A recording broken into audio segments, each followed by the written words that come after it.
Hello मित्रांनो, आज आपण ऐकणार आहोत एक मजेशीर गोष्ट, हत्ती आणि मुंगीची गोष्ट, जी आपल्याला शिकवेल आपल्या ताकदीचा कधीही अभिमान बाळगायचा नाही. चला तर मग सुरू करूया आजची गोष्ट. आजच्या गोष्टीचं नाव आहे हत्ती आणि मुंगी. अनेक वर्षापूर्वीची गोष्ट आहे. एक छान घनदाट हिरवं असं जंगल होतं.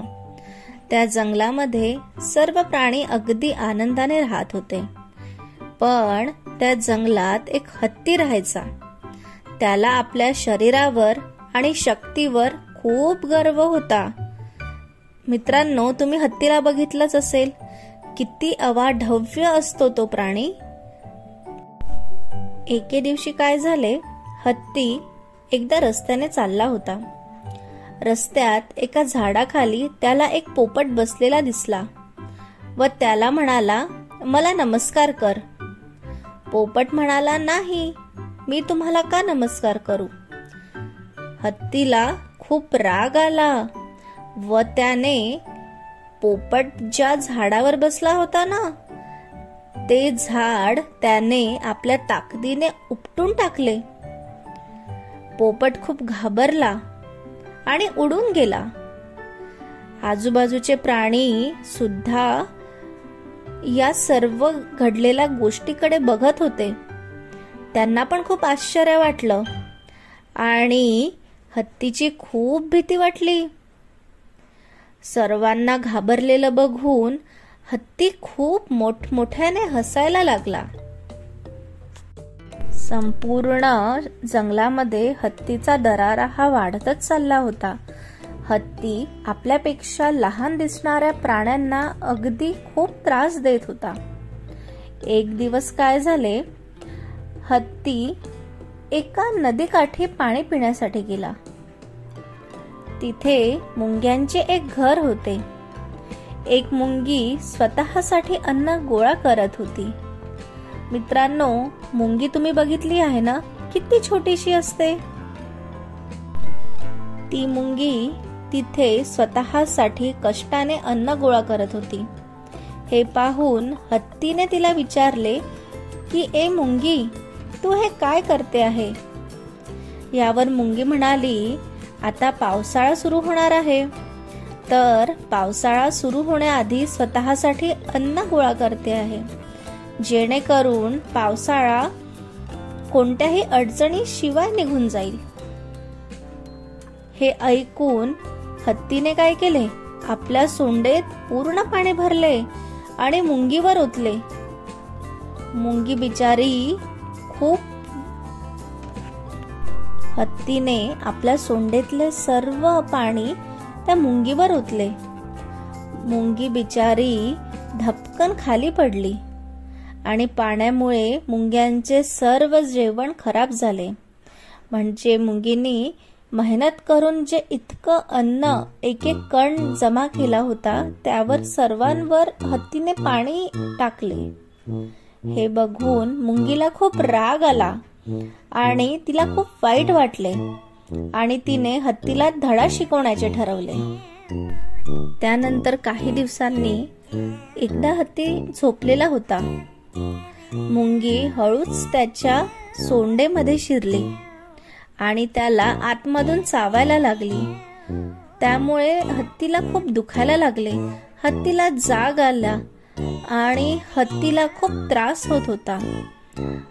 हत्ती खूप रडायला लागला आणि मदत मागायला लागला. पण त्याच्या अशा स्वभावामुळे त्याला कोणीच मदत केली नाही. त्याला कुठल्याच प्राण्याने मदत केली नाही, कारण तो सर्व प्राण्यांना त्रासच देत होता.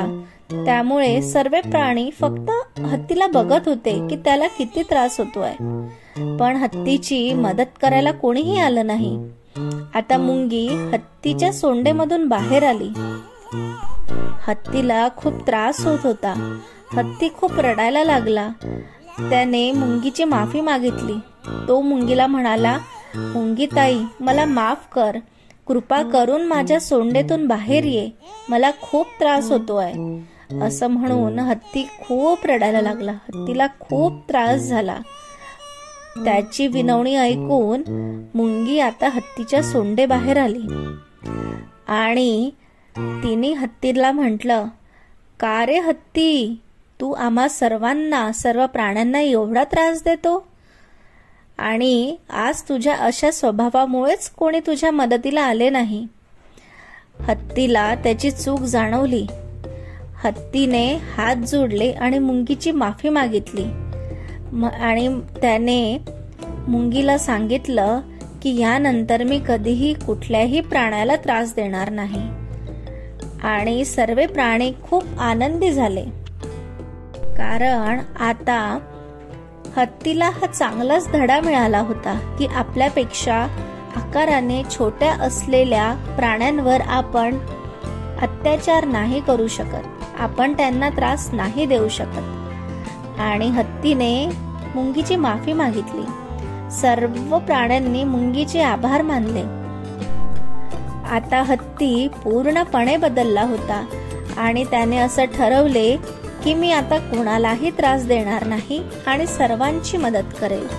त्या दिवसानंतर सर्व प्राणी अगदी आनंदाने राहत होते आणि हत्तीला सुद्धा मुंगीने माफ केले आणि हत्तीने पण त्यानंतर कोणालाही त्रास दिला नाही. सर्व प्राण्यांशी तो प्रेमाने वागला आणि सर्व प्राण्यांची त्याने मदत केली. मित्रांनो, ही गोष्ट आपल्याला शिकवते की आपल्या शक्तीवर कधीही अहंकार करू नये. हत्तीमध्ये एवढी शक्ती होती, पण इतकी छोटीशी मुंगी जेव्हा त्याच्या सोंडेमध्ये गेली तेव्हा हत्ती काहीही करू शकला नाही. त्याच्याकडे असलेली इतकी मोठी शक्तीही त्याच्या काही कामात आली नाही. मित्रांनो, आवडली ना गोष्ट? गोष्ट आवडली असेल तर माझ्या चॅनलला सबस्क्राईब करा, गोष्टीला लाईक करा आणि तुमच्या मित्रांसोबत माझा चॅनल शेअर करा. चॅनलचं नाव आहे मॅजिकल स्टोरीज विथ अप्पू. तुमच्या आवडीची नवीन गोष्ट घेऊन लवकरच येईल. त्याच्यासाठी माझ्या चॅनलला सबस्क्राईब करा, म्हणजे जेव्हा नवीन व्हिडिओ मी टाकेल तेव्हा तुम्हाला नोटिफिकेशन येईल. आणि तुम्हाला जर का तुमच्या आवडीची गोष्ट पाहिजे असेल तर कमेंटमध्ये नक्की सांगा. थँक्यू.